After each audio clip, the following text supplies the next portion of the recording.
What's going on, guys? In today's video, I'm going to talk about the Hudson's Bay Company, what is leading to its demise, and also what collateral damage or side effects it may have on the Canadian economy. So without further ado, let's jump into the video. So Hudson's Bay Company was founded in 1670, officially making it Canada's oldest company.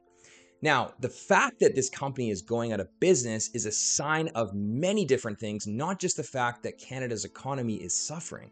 But what exactly does this mean for us as consumers, and what can we expect going forward? Now, on March 7th, 2025, Hudson's Bay officially filed for creditor protection. What that means is that they're going through now a phase of liquidating all 80 of its stores across Canada, which also will affect up to 9,000 employees. According to documents, Hudson's Bay owes about $950 million to its listed creditors. So this not only includes landlords, but also it includes the different companies that supply merchandise, including Ralph Lauren, Diesel, and various others.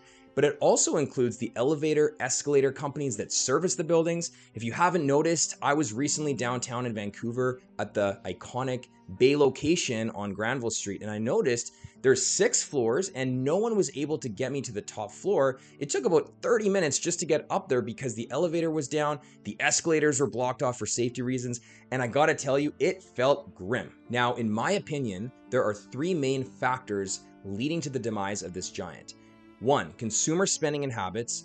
2, lack of innovation in development of the company. And 3, external factors such as the trade tension and COVID. Let's talk about consumer spending for a moment. If we go back to 1990, every Canadian owed an average of 87 cents for every dollar of income that they earned. Compare that to the 2023 numbers where every Canadian owes an average of $1.78 for every dollar of income that they now earn. And even if we focus on the non-mortgage numbers, each Canadian since Q3 of 2023 owes approximately $21,000, which amounts to a total consumer debt of $648 billion. So that increased household debt is leading to a reluctance from Canadians to spend on non-essential items, and it especially affects retail giants like the Hudson's Bay Company.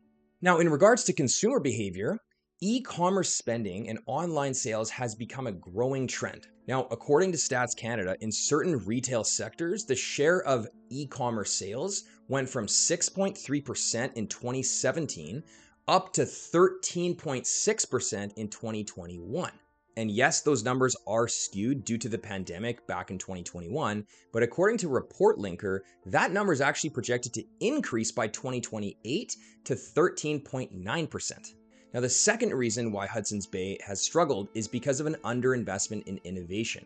Now, Canada is notorious for underinvesting in innovation. According to Stats Canada, Canada spent $46.9 billion on research and development in 2021, which is about $1,234 per capita, and that equates to $975 in USD, compared to the United States, which is $2,405.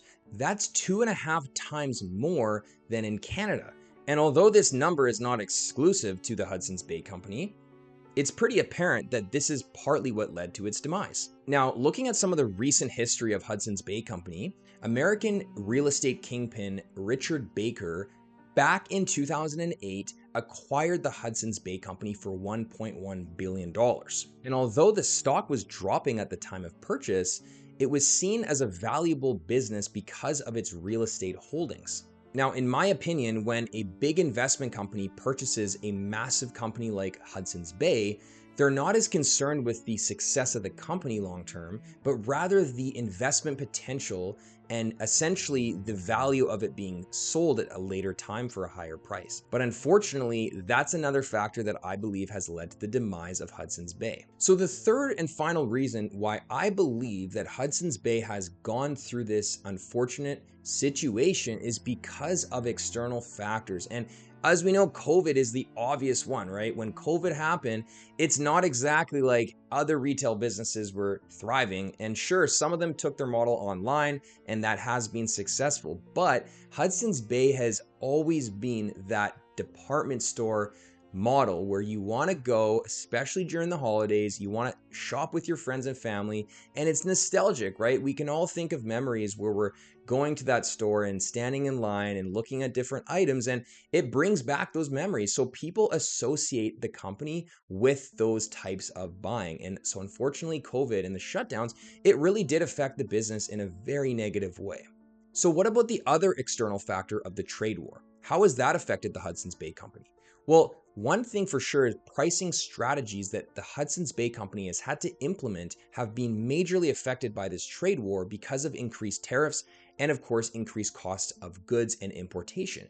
Therefore, it's caused a lot of distrust in Hudson's Bay's ability to pivot, especially still going through that economic downturn from COVID with this new trade war. And that leads me to my next point, which is the uncertainty. Trade wars do create a massive level of uncertainty. We've seen it with the stock market. Now, we haven't necessarily felt any major immediate effects of the trade war, but the one immediate effect we have felt is the uncertainty factor. And that is something that has made it very difficult for not only investors of Hudson's Bay, but the internal management to actually stay on track to continue growing the company.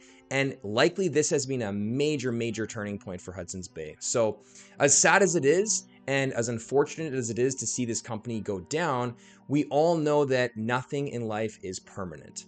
I hope you all enjoyed the video, and leave a thumbs up if you did. Leave a comment. I'd love to hear some feedback, and I'd love to hear your opinion as well. Subscribe to the channel if you haven't already, and we'll see you in the next video.